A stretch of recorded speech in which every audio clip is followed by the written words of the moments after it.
Pizza নাম শুনলেই সকলেরই খেতে ইচ্ছা করে, বিশেষ করে ছোট বাচ্চাদের তো অতি প্রিয়। আজকে খুবই সহজে ঘরে থাকা সাধারণ উপকরণ দিয়ে আজকে আমি পিৎজা বানিয়ে দেখাবো। আর এই পিৎজা বানানোর জন্য না আমরা কোনো পিৎজা সস কিনবো না কোনো চিজ কিনবো, আর একদম ডোমিনোস আর পিৎজা হাটকে টক্কর দেওয়ার মতো আমরা পিৎজা ঘরেই রেডি করে নেব। হ্যালো এভরিওয়ান, আমি অর্পিতা, ফ্লেভার উইথ অর্পিতার চ্যানেলে আপনাদের সকলকে স্বাগত। আর আজকের এই পিৎজা বানানোর জন্য সবথেকে মেন ইনগ্রিডিয়েন্টস হচ্ছে পিৎজা বেস তৈরি করা। আর তার জন্য এখানে আমি নিয়েছি 1 বাটি ময়দা। আর ময়দা দেওয়ার পরে এখানে আমরা দিয়ে দেবো স্বাদ অনুযায়ী নুন। আর এখন আমরা এর মধ্যে অ্যাড করে দেবো 1 চামচ মতো রিফাইন অয়েল। আর এখন আমরা কি করব, সব কিছু শুকনো উপকরণগুলোকে একটু ভালো করে আটার সাথে মিক্স করে দেবো। আর সব কিছু মিক্স হয়ে গেলে এটাকে আমরা সাইডে সরিয়ে রাখবো আর নিয়ে নেবো একটা ছোট বাউল। আর এখানে আমি নিয়েছি হাফ বাটি দই, যে বাটি মেপে আমি 1 বাটি ময়দা নিয়েছিলাম সেই বাটিরই অর্ধেক বাটি এখানে আমি দই নিয়েছি, যেটা মোটামুটি 100 গ্রাম মতো হবে। আর সেই দইয়ের মধ্যে দিয়ে দেবো আমি হাফ চামচ মতো চিনি, আর 1 চামচ মতো আমরা দেবো বেকিং পাউডার। আর যেই বেকিং পাউডার আমরা কেকে ব্যবহার করি সেই বেকিং পাউডারই এখানে আমি 1 চামচ মতো নেবো। যেই চামচ মেপে এখানে আমি বেকিং পাউডার নিয়েছি সেই চামচেরই আমি 4 ভাগের 1 ভাগ অ্যাড করে দেবো বেকিং সোডা, মানে 1/4 চামচ। যেই খাবার সোডাটা আমরা পকোড়া বানানোর জন্য ব্যবহার করি সেটাই। ব্যাস এই কটা জিনিসকেই আমরা ভালো করে দইয়ের সাথে মিশিয়ে নেব। যেহেতু আমরা বিনা ইস্ট নিয়ে আজকে পিৎজাটা বানাচ্ছি তার জন্য এই স্টেপটা খুবই জরুরি। আর দেখুন বেকিং পাউডার আর বেকিং সোডা দইয়ের সাথে ভালো মতো অ্যাক্টিভেট হয়ে গেছে, কেমন ফেনা ফেনা মতো হয়ে গেছে, এরম হওয়ার দরকার। তাহলে আমাদের পিৎজা বেসটা ফুলবে আর তার সাথে জালিদার হবে। এখন আমরা দইয়ের মিক্সারটাকে ময়দার মধ্যে দিয়ে ভালো করে মিশিয়ে নেব। এখন আমরা ময়দার সাথে দইটাকে ভালো করে মিশিয়ে দেবো। আর এর মধ্যে কিন্তু আমরা একটু জল ব্যবহার করব না, যেহেতু এর মধ্যে আমরা দই দিয়েছি সেজন্য ময়দাটা আমাদের ভালো মতো মাখা হয়ে যাবে। আর এখানে 140 গ্রাম আটার জন্য আমরা এখানে 100 গ্রাম মতো দই নিয়েছি। আপনাদের দইয়ের পরিমাণটা বেশি বা কম লাগতে পারে, সেটা ময়দার কোয়ালিটির উপর নির্ভর করবে। সেই জন্যই প্রথমে দইয়ের মধ্যে বেকিং পাউডার আর বেকিং সোডা না মিশিয়ে অল্প দইতে মেশান। পরে যদি দরকার পড়ে তাহলে আমরা ময়দার মধ্যে আরও সামান্য একটু দই দিয়ে আমরা ময়দাটাকে মেখে নিতে পারবো। পিৎজা পেস্টটা তৈরি করার জন্য আমরা যে এখানে ময়দাটা মাখছি, আমরা যে ঘরে সাধারণত রুটি তৈরি করার জন্য যেরকম করে আটাটা মাখি তার থেকে কিন্তু ময়দাটাকে এখানে একটু নরম মাখতে হবে। আর এখানে মোটামুটি আমি 3 থেকে 4 মিনিট ময়দাটাকে খুব ভালো করে মেখে নিয়েছি। ময়দাটা এখানে একটু নরম আছে, হাতে লাগতে পারে, তাই জন্য আর একটু আমি 1 চামচ মতো তেল হাতে নিয়ে আবার ময়দাটাকে খুব ভালো করে একটু চটকে নেব। এখানে 1 বাটি ময়দার জন্য আমরা এখানে হাফ বাটি দই নিয়েছি, আপনাদের দইটা একটু কম বা বেশি লাগতে পারে। আর এটা ভালো মতো মাখা হয়ে গেলে এখন এটাকে আমরা রেস্টে রেখে দেবো কমসে কম আধা ঘন্টার জন্য। যদি আপনাদের হাতে সময় থাকে তাহলে ময়দাটা মেখে 1 থেকে 2 ঘন্টা রেস্টে রাখলে খুব ভালো হয়। আর আমি আপনাদের আজকে বলেছি যে আমরা এখানে কোনো কিছু বাইরে থেকে কিনবো না, পিৎজা সসও আজকে আমরা ঘরে তৈরি করে নেব। তার জন্য এখানে একটা প্যান গরম করে নিয়েছি আর প্যানের মধ্যে দিয়ে দিচ্ছি আমি 2 চামচ মতো রিফাইন অয়েল, কারণ এখানে আমরা হোয়াইট পিৎজা সস বানাবো। আর এখন তেলটা ভালো মতো গরম হয়ে গেলে এখানে দিয়ে দেবো ছোটো চামচে 2 চামচ মতো ময়দা। 2 চামচ তেলের জন্য আমরা নিয়ে নেবো 2 চামচ ময়দা, মানে আপনারা যতটা পরিমাণে তেল নেবেন ততটা পরিমাণে এখানে ময়দা নেবেন। আর গ্যাসের ফ্লেমটা লোতে রেখে এটা আমরা 1 মিনিট মতো ভালো করে ভেজে নেব। এতে ময়দার কাঁচা গন্ধটাও চলে যাবে আর ময়দাটা যে তেলটা টেনে নিয়েছে সেটাও ছাড়তে শুরু করবে। আর আমাদের প্রায় 2 থেকে 3 মিনিট লো ফ্লেমে ভাজার পরে ময়দা থেকে পুরো তেল ছাড়তে শুরু হয়ে গেছে আর ময়দার কাঁচা গন্ধটাও চলে গেছে আর ময়দার কালারটাও চেঞ্জ হয়নি। এখন আমরা এই স্টেজে অ্যাড করে দেবো স্বাদ অনুযায়ী নুন। আর তার সাথে এখানে দিয়ে দিচ্ছি হাফ চামচ মতো রেড চিলি ফ্লেক্স। আর এই রেড চিলি ফ্লেক্সটা আমি ঘরে তৈরি করেছি। আর কিভাবে এটা বানিয়েছি সেটা আপনাদের ভিডিওর শেষে বলছি, সেই জন্য আপনারা ভিডিওটাকে স্কিপ না করে পুরো দেখতে থাকুন। আর তার সাথে এখানে দিয়ে দিচ্ছি সামান্য একটু গোলমরিচ গুঁড়ো। আর এখন সব কিছুকে ভালো করে আমরা মিক্স করে নেব। আর সব কিছু ভালো মতো মিক্স হয়ে গেলে এখানে আমরা নিয়ে নেব 1 বাটি মতো দুধ। আর দুধটাকে আমরা এখানে একসাথে অ্যাড করব না, আর এক হাতে আমরা দুধটাকে দিতে থাকবো আর এক হাতে আমরা দুধটাকে মিক্স করতে থাকবো। যেহেতু আমরা এখানে ময়দা নিয়েছি, ময়দাটা খুব তাড়াতাড়ি লাম্পস পড়তে শুরু করে দেয়, সেই জন্য এটাকে আমরা কন্টিনিউ মিক্স করতে থাকবো।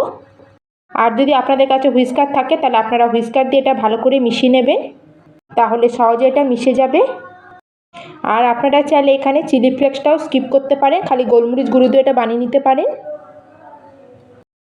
আর এই সসটাকে আমরা 2 মিনিট মধ্যে কুক করব, এর থেকে বেশি আমরা কুক করব না, কারণ এটা ঠান্ডা হয়ে গেলে আরও এটা ঘন হয়ে যাবে। আর এই দেখুন বন্ধুরা, এটা আমরা ভালো করে মিশিয়ে নিয়েছি আর এর মধ্যে একটু লাম্পস নেই। আর হোয়াইট সসটা আমাদের রেডি হয়ে গেছে। এখন গ্যাসের ফ্লেমটাকে আমরা অফ করে দেবো আর এটাকে আমরা একটা পাত্রে ঢেলে নেবো। আর এই দেখুন বন্ধুরা, আমি হোয়াইট সসটাকে একটা পাত্রে ঢেলে নিয়েছি। এটা এখনও গরম আছে আর এটা কিন্তু ঠান্ডা হলে আরও একটু ঘন হয়ে যাবে। তাহলে আমাদের হোয়াইট পিৎজা সসটা রেডি। এখন আমরা রেড পিৎজা সসটা তৈরি করে নেব। তার জন্য গ্যাসে একটা প্যান বসিয়ে নিয়েছি আর তার মধ্যে দিয়ে দিলাম 2 চামচ মতো রিফাইন অয়েল। আর তেলটা ভালো মতো গরম হয়ে গেলে এখানে আমি নিয়েছি 7 থেকে 8 কোয়া রসুন, আর যেটাকে আমি গ্রেট করে নিয়েছি গ্রেটারে, এটাকেও এর মধ্যে অ্যাড করে দিলাম। আর তার সাথে এখানে আধা ইঞ্চি আদার টুকরোটাকেও আমি ছোট ছোট করে কেটে নিয়েছি, এটাকেও এর মধ্যে অ্যাড করে দেবো।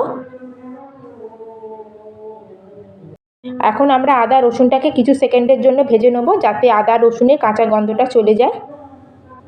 আর আদা রসুনটা কিছু সেকেন্ডের জন্য ভাজা হয়ে গেলে এখানে একটা ছোট সাইজের পেঁয়াজ, যেটাকে আমি ছোট ছোট করে কুচিয়ে নিয়েছি, সেটাকেও অ্যাড করে দিলাম। আপনারা চাইলে এই সব জিনিসগুলোকে বড় বড় কেটেও অ্যাড করতে পারেন, কারণ লাস্টে এগুলোকে আমাদের গ্রাইন্ডই করতে হবে। আর পেঁয়াজটাকে দেবার পরে সব কিছুকে ভালো করে মিশিয়ে আমরা কয়েক সেকেন্ডের জন্য এটাকে একটু ভেজে নেব। পেঁয়াজটাকে এখানে কিন্তু আমরা গোল্ডেন করব না, জাস্ট কাঁচা গন্ধটা চলে গেলে এখানে অ্যাড করে দেবো আমি টমেটো। আর এখানে 3টে মিডিয়াম সাইজের টমেটোকে আমি কেটে দিয়েছি। আর টমেটো দেওয়ার পরে এর মধ্যে অ্যাড করে দেবো আমি নুন। আর নুন দিলে কি হবে, আমাদের টমেটোটা খুব তাড়াতাড়ি সফট হয়ে যাবে। আর নুন দেওয়ার পরে আমরা সব কিছুকে ভালো করে মিশিয়ে নেব। আর মিডিয়াম ফ্লেমে আমরা টমেটোটাকে একটু কুক হওয়ার জন্য ছেড়ে দেবো। আর কিছু সময় পরে টমেটোটা আমাদের হালকা সফট হওয়া শুরু হয়ে গেছে। এখন আমরা এর মধ্যে দিয়ে দেবো 2 চামচ মতো টমেটো কেচাপ। আর টমেটো কেচাপটা দেওয়ার জন্য এখানে একটা খাট্টা মিঠা টেস্ট আসে। আর আপনাদের কাছে যদি টমেটো কেচাপও না থাকে তাহলে আপনারা টমেটো সসের জায়গায় এখানে 1 চামচ চিনিও অ্যাড করতে পারেন। আর এবার এর মধ্যে অ্যাড করে দেবো আমি হাফ চামচ মতো কাশ্মীরি লঙ্কা পাউডার, এটা খালি কালারের জন্য দিচ্ছি, এতে কোনো ঝাল হবে না। আর সব কিছুকে ভালো করে মিক্স করার পরে আমরা গ্যাসের ফ্লেমটাকে লোতে করে 2 থেকে 3 মিনিট এটাকে কভার করে কুক হওয়ার জন্য ছেড়ে দেবো। আর আমরা মোটামুটি 2 মিনিট মতো লো ফ্লেমে এটাকে কুক করে নিয়েছি। আর দেখুন এটা আগের তুলনায় অনেকটা নরম হয়ে গেছে। এখন আমরা কি করব, চামচের সাহায্যে এটাকে ভালো করে আমরা ম্যাশ করে নেব। আর এটাকে ভালো মতো ম্যাশ হয়ে গেলে গ্যাসের ফ্লেমটাকে অফ করে দেবো আর এটাকে আমরা ঠান্ডা হওয়ার জন্য ছেড়ে দেবো। আর এই সব জিনিস ভালো মতো ঠান্ডা হয়ে গেলে আমরা একটা মিক্সিং জারের মধ্যে এটাকে ট্রান্সফার করে নেব।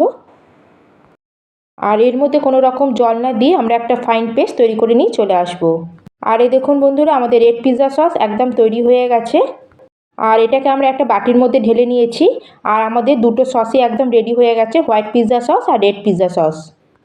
আর এটাকে আমরা এখন সাইডে রেখে দেবো আর ময়দার ডোটাকে আমরা চেক করে নেব। আর ডোটা আমরা রেস্টে রেখেছি মোটামুটি আধা ঘন্টা হয়ে গেছে। আর এটাকে আমরা এখন কভার সরিয়ে চেক করে নেব। আর এখানে ডোটা আমাদের একটু ফোলা ফোলা মতো লাগছে আর ডোটা আগে থেকে অনেকটা নরমও হয়ে গেছে। আর এখন আমরা কি করব, হাতে সামান্য একটু তেল লাগিয়ে নেবো আর আমরা একটা গোল মতো শেপ তৈরি করে নেব। আর এখানে একটা আমি প্লেট নিয়েছি, আপনারা চাইলে স্টিলের প্লেটও নিতে পারেন। আর প্লেটের উপরে এরকম একটা বাটার পেপার আমরা দেবো। আর যেমন আমি বলেছিলাম যে বাজার থেকে আমরা কিছু কিনবো না, তাই বাটার পেপারটাও আমরা ঘরে তৈরি করে নেব। আপনাদের বাচ্চাদের ঘরে যে নর্মাল সাদা খাতা আসে, সেই খাতার মাঝখান থেকে একটা সাদা পেজ নিয়ে নেবেন আর তাকে রাউন্ড শেপে কেটে নেব। আর তেলটাকে নেবার পরে ভালো করে আমরা পেপারের মধ্যে লাগিয়ে নেব। আর তেলটা আপনারা ভালো করে পেপারের উপর লাগিয়ে দেবেন, যাতে কোনো জায়গাটায় ফাঁকা না থাকে। আর তেল লাগানোর পরে আপনারা নিচে হাত দিয়ে চেক করে নেবেন যে আপনাদের হাতটা নিচ থেকে দেখা যাচ্ছে কি না। যদি হাতটা পরিষ্কার দেখা যায় তাহলে বুঝবেন যে আমাদের বাটার পেপার একদম রেডি। আর এই হোমমেড বাটার পেপারটাকে আমরা প্লেটের উপর রেখে দেবো। আর আমাদের বানিয়ে রাখা ডোটাকে আমরা এইভাবে বাটার পেপারের উপর রেখে দেবো। আর এইভাবে আমি হাত দিয়ে চেপে চেপে এটা একটা গোল শেপ তৈরি করে নেব। আমি যেভাবে হাত দিয়ে এইভাবে গোল শেপ দিচ্ছি, আপনারা এইভাবে গোল শেপ করতে পারেন, না হলে আপনারা চাকি বেলনির উপরও এটাকে বেলে গোল শেপ দিয়ে প্লেটের উপর বসিয়ে দিতে পারেন। আপনারা খালি খেয়াল রাখবেন কোনো দিকটা মোটা বা কোনো দিকটা পাতলা না হয়, সব দিকটা যেন সমান থাকে। আর চারিদিকটা আমরা হাত দিয়ে সমান করে নেব। তারপর আমরা কাঁটা চামচের সাহায্যে এইরকম পিৎজা বেসের উপরে এইভাবে একটু ফুটো ফুটো করে দেবো। কারণ এটা আমরা পিৎজা বানাচ্ছি, এটাকে আমরা ফুলাবো না। তার জন্য যদি আমরা কাঁটা চামচ দিয়ে এটাকে এভাবে একটু ফুটো করে দিই তাহলে এটা ফুলবে না। আর যদি এটাকে আমরা এভাবে একটু ফুটো না করি তাহলে কিন্তু এটা লুচি বা রুটির মতো ফুলে উঠবে। আর কাঁটা চামচ দিয়ে এটাকে ছেদ করে নেওয়ার পরে আমরা এখানে রেড পিৎজা সসটাকে প্রথমে লাগিয়ে নেব। তার জন্য 2 থেকে 3 চামচ মতো আমরা রেড পিৎজা সসটাকে ভালো করে বেসের উপরে চামচ দিয়ে লাগিয়ে নেব। আর এইভাবে চামচে করে আমরা ভালো করে পিৎজা সসটাকে এর চারিদিকে লাগিয়ে নেব, যাতে খাওয়ার সময় এই পুরো সসটার ফ্লেভার আমরা পাই। আর আমরা এবার আমাদের বানিয়ে রাখা হোয়াইট পিৎজা সসটাকে লাগিয়ে নেব। এটা দেখতেই পাচ্ছেন আগের তুলনায় অনেকটা ঘন হয়ে গেছে। আর এটাকেও আমরা 3 থেকে 4 চামচ মতো এখানে দিয়ে দেবো।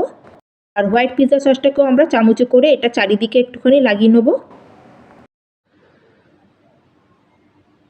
আর সস নেবার পরে এখানে দেখুন আমি কিছু সবজি নিয়েছি। আর এখানে আমি নিয়েছি ক্যাপসিকাম, পেঁয়াজ আর টমেটো, যেগুলোকে আমি সরু সরু আর লম্বা লম্বা করে কেটে নিয়েছি। আর এখানে ডেকোরেট করার জন্য প্রথমে আমরা ক্যাপসিকামগুলোকে এইভাবে লাগিয়ে নেব। আর আমি এইভাবে ডেকোরেট করছি, আপনাদের যেরকম ইচ্ছা আপনারা সেরকম ডেকোরেট করে নেবেন। আর ক্যাপসিকামটা দেবার পরে এইভাবে আমি টমেটোটাকে এইভাবে মাঝে মাঝে দিয়ে দিচ্ছি।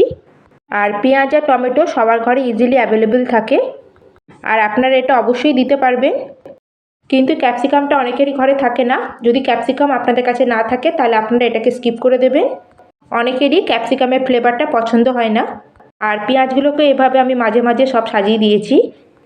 আর সব কিছু ডেকোরেট করার পরে এইভাবে আমরা 1 থেকে 2 চামচ মতো পিৎজা সসটাকে এর মাঝখানটা এইভাবে দিয়ে দেবো, যাতে লুকটা খুব ভালো আসে। তারপর আমরা গোলমরিচের গুঁড়ো উপর থেকে একটু স্প্রেড করে দিয়ে দেবো। তারপরে এইভাবে আমরা কিছু রেড চিলি ফ্লেক্স উপরে স্প্রেড করে দিয়ে দেবো।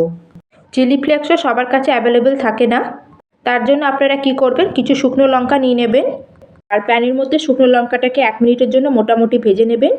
তারপর হাতের সাহায্যে বা শিলনোড়াতে এটা গুঁড়ো করে নেবেন। তাহলেই আপনাদের চিলি ফ্লেক্স একদম রেডি। আমি এইভাবেই চিলি ফ্লেক্সটাকে তৈরি করে নিয়েছি। চিলি ফ্লেক্স দেওয়ার পরে আপনারা এখানে অরিগানো ব্যবহার করতে পারেন, কিন্তু আজকে আমরা কোনো বাইরের জিনিস ব্যবহার করব না। ঘরে থাকা জিনিস দিয়ে আজকে আমরা পিৎজা বানাবো। আর এখন আমরা পিৎজাকে বেক করব, তার জন্য গ্যাসে একটা তাওয়া নিয়েছি। আর তাওয়াটাকে আমরা হাই ফ্লেমে গরম করে নিয়েছি। আর তাওয়াটা ভালো মতো গরম হয়ে গেলে আমাদের বানিয়ে রাখা পিৎজাটাকে তাওয়ার উপরে বসিয়ে দেবো। আর এটাকে মিডিয়াম ফ্লেমে আমরা কিছু সময়ের জন্য এটাকে ছেড়ে দেবো। তারপর এটাকে আমরা কভার করে 9 থেকে 10 মিনিটের জন্য এটাকে লো ফ্লেমে আমরা ছেড়ে দেবো। আর এটাকে আমি তাওয়াতে বানাচ্ছি, আপনারা সেম প্রসেসে কড়াইও বানিয়ে নিতে পারেন। আর আমি পিৎজাটাকে এখানে কুক করছি, প্রায় 10 মিনিট মতো হয়ে গেছে। আর এখানে আমার পিৎজাটা ভালো মতো কুক হয়ে গেছে, এটাকে আমি বার করে নেব। আর দেখে মনে হচ্ছে না যে আমরা ডোমিনোস আর পিৎজা হাট থেকে পিৎজা নিয়ে এসেছি। আর কত সুন্দর এটা ফুলেছে। আর এটা খেতে এতই দারুণ যে আপনারা বানিয়ে যখন খাবেন তখনই বুঝতে পারবেন। পিৎজা তাহলে আমাদের একদম রেডি হয়ে গেছে। এখন এটাকে আমরা কেটে সার্ভ করে নেব। আর এটাকে কাটার জন্য আমরা কোনো পিৎজা কাটার ব্যবহার করিনি, এইভাবে ঘরে থাকা ছুরি দিয়ে এটাকে আমরা কেটে নেব। আর এই দেখুন বন্ধুরা কত সুন্দর লাগছে দেখতে। আর এটা পুরো চিজি চিজি লাগছে, মনে হচ্ছে না যে চিজটা আমরা ঘরে তৈরি করেছি, একদম কেনা চিজের মতোই দেখতে লাগছে। তাহলে আজকের আমার এই রেসিপি আপনাদের কেমন লাগলো অবশ্যই আমাকে কমেন্ট করে জানাবেন। ভালো লাগলে একটা লাইক করে দেবেন। আর চ্যানেলে যদি নতুন হয়ে থাকেন চ্যানেলটিকে প্লিজ সাবস্ক্রাইব করে দেবেন। তাহলে আজকের মতো আমি এখানেই শেষ করলাম, আবার চলে আসবো অন্য একটি নতুন রেসিপি নিয়ে। ধন্যবাদ।